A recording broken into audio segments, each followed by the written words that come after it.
Andre dan Wisnu menghampiri Ibu Weni. "Ada apa, Ma?"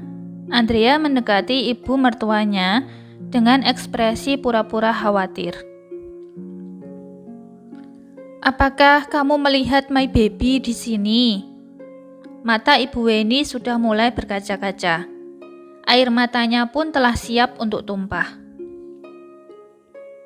"Baby? Baby apa, Ma?" Andrea bertanya sembari melihat sekeliling. "Baby anggrekku."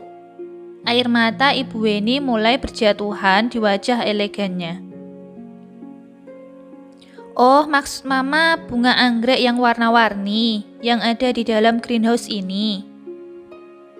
Ibu Weni mengangguk dengan cepat. Telapak tangannya yang satu menutupi mulutnya, sementara yang satunya lagi untuk menyeka air matanya. "Ma, sebenarnya bunga-bunga itu sudah kudonasikan pada Pemkot untuk ditanam di taman-taman kota, Ma." Andrea berkata sejujurnya. Tapi sekarang justru ia merasa bersalah setelah melihat ekspresi ibu mertuanya. 1 detik, 2 detik, 3 detik. Ibu Weni pingsan karena terlalu syok mendengar ucapan Andrea. Wisnu dan Andrea kaget melihat Ibu Weni yang tiba-tiba tidak sadarkan diri. Keduanya saling memandang dan mengedipkan mata. "Wisnu, cepat bawa dia ke ruang tamu." "Baik, Nyonya." Wisnu akhirnya menggendong Ibu Weni menuju ruang tamu. Saat melewati gazebo taman, Tante Linda yang kebetulan ada di sana juga kaget melihat kakak iparnya yang tidak sadarkan diri di gendongan Wisnu. "Ada apa dengan kakak ipar? Biasanya dia kuat sekali, bahkan bertarung dengan singa pun dia mampu jika dia mau. Tapi mengapa sekarang dia pingsan?" Tante Linda penasaran ingin tahu penyebabnya. Dia mengikuti Andrea dan Wisnu. Beberapa orang pelayan juga mengikuti mereka karena panik. Kakek Harsa yang baru saja menyelesaikan terapinya turun ke ruang tamu. Secara bersamaan, gerombolan yang mengiringi Ibu Weni juga tiba di sana. Syok dengan apa yang dilihatnya, kakek Harsa bertanya, "Apa yang terjadi di sini?" Andrea tersentak ketika mendengar suara kakek Harsa yang menggelegar di ruangan itu.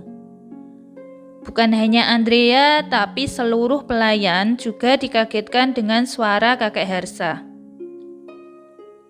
Mereka berdiri di tempatnya masing-masing dan menundukkan kepala. Tidak ada yang berani menatap kakek Harsa.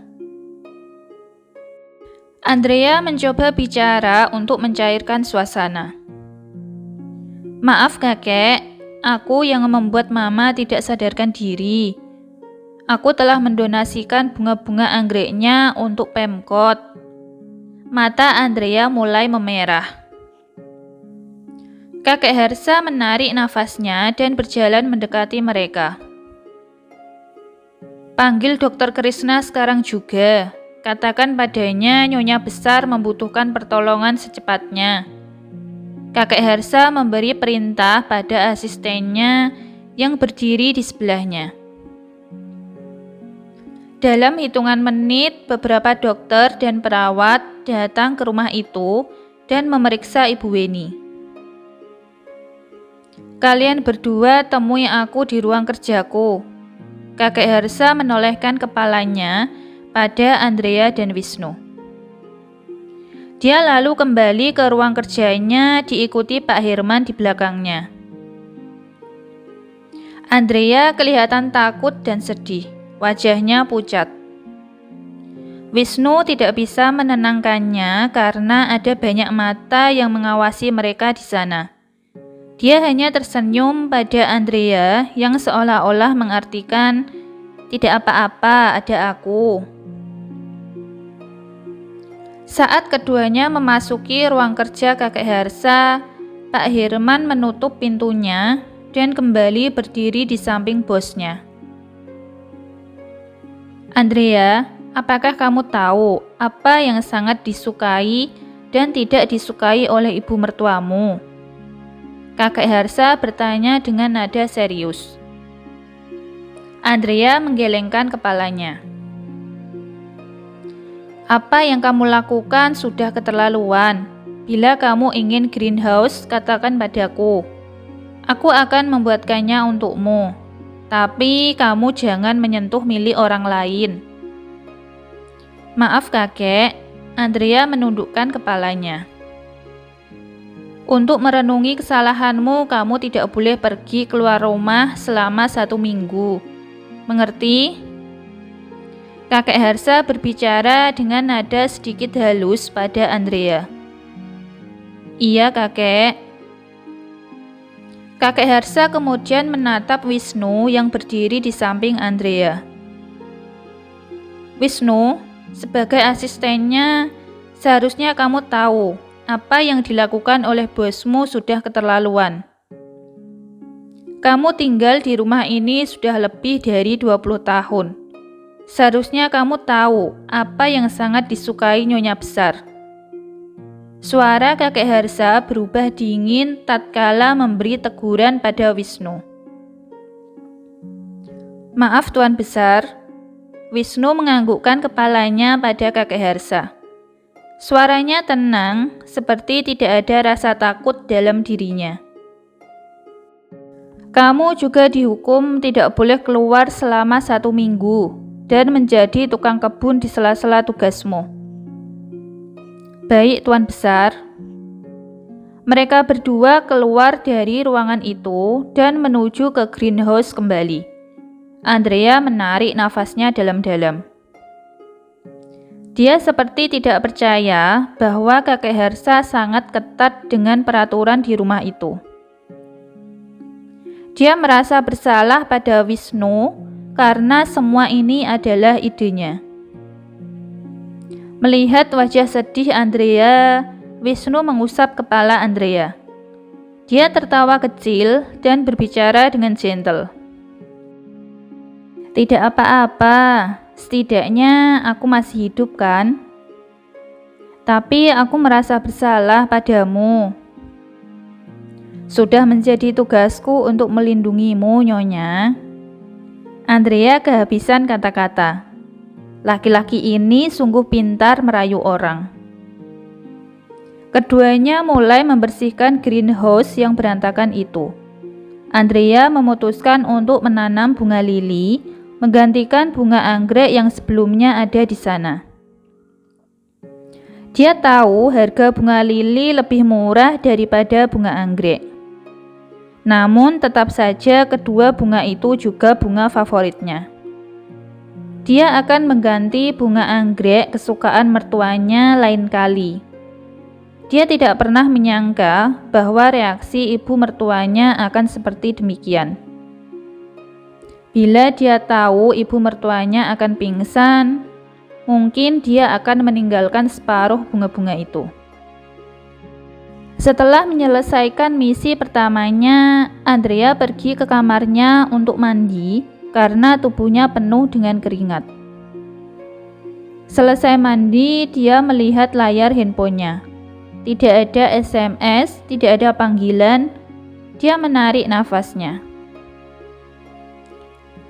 Mengapa aku terus memikirkannya? Andrea bergumam sendiri. Tepat saat dia akan pergi ke ruang makan, dia mendapatkan panggilan dari nomor tidak dikenal. Awalnya dia ragu, tapi akhirnya tetap menjawab panggilan itu. Halo Andrea, terdengar suara seorang wanita yang lembut di seberang sana. Iya, mengapa kamu mencariku? Andrea memutarkan bola matanya setelah dia tahu siapa yang menghubunginya. Oh, tidak apa-apa. Aku hanya ingin memberitahumu kalau nanti malam Haris akan menemaniku lagi. Dan untuk 1 sampai 2 minggu ke depan, dia akan lebih sering menghabiskan waktunya denganku. Andrea menarik nafasnya dalam-dalam sebelum akhirnya menjawab perkataan perempuan itu. Aku tidak peduli. Dia boleh menghabiskan waktunya denganmu, tapi dia masih mencariku setiap malam. Dia akan tidur di sampingku untuk 2 tahun ke depan, bukan kamu? Kamu... Setelah itu panggilan terputus. Di restoran Italia. Oh, Sandra meletakkan handphonenya dengan keras ke atas meja. Seorang laki-laki di depannya yang sedang menikmati stik sapi seketika menghentikan makannya dan melihat ke Sandra. Ada masalah? Laki-laki itu bertanya pada Sandra. Itu istrinya Haris yang menyebalkan. Sandra meminum jus jeruk yang ada di depannya. Haris, dia sudah menikah? Iya, pacarku Haris. Kamu tahu kan, keluarganya tidak menyukaiku. Aku menyuruhnya pura-pura menikah dulu dengan orang lain dan menceraikannya setelah kontrakku di Paris berakhir. Tapi siapa sangka dia melakukannya sungguhan. Sandra menjelaskan pada laki-laki itu tentang kekesalannya. Ada yang bisa kubantu? Sandra tersenyum pada laki-laki itu. Bagi Sandra tidak mudah untuk melepaskan Haris. Apalagi laki-laki itu adalah cinta pertamanya. Dia adalah satu-satunya orang yang membelanya ketika ia dibully sewaktu sekolah. Haris juga adalah satu-satunya orang yang mendukung karirnya sampai dia seperti sekarang. Tidak mudah bagi Sandra untuk menerima kehadiran Andrea yang tiba-tiba di dalam hubungan mereka.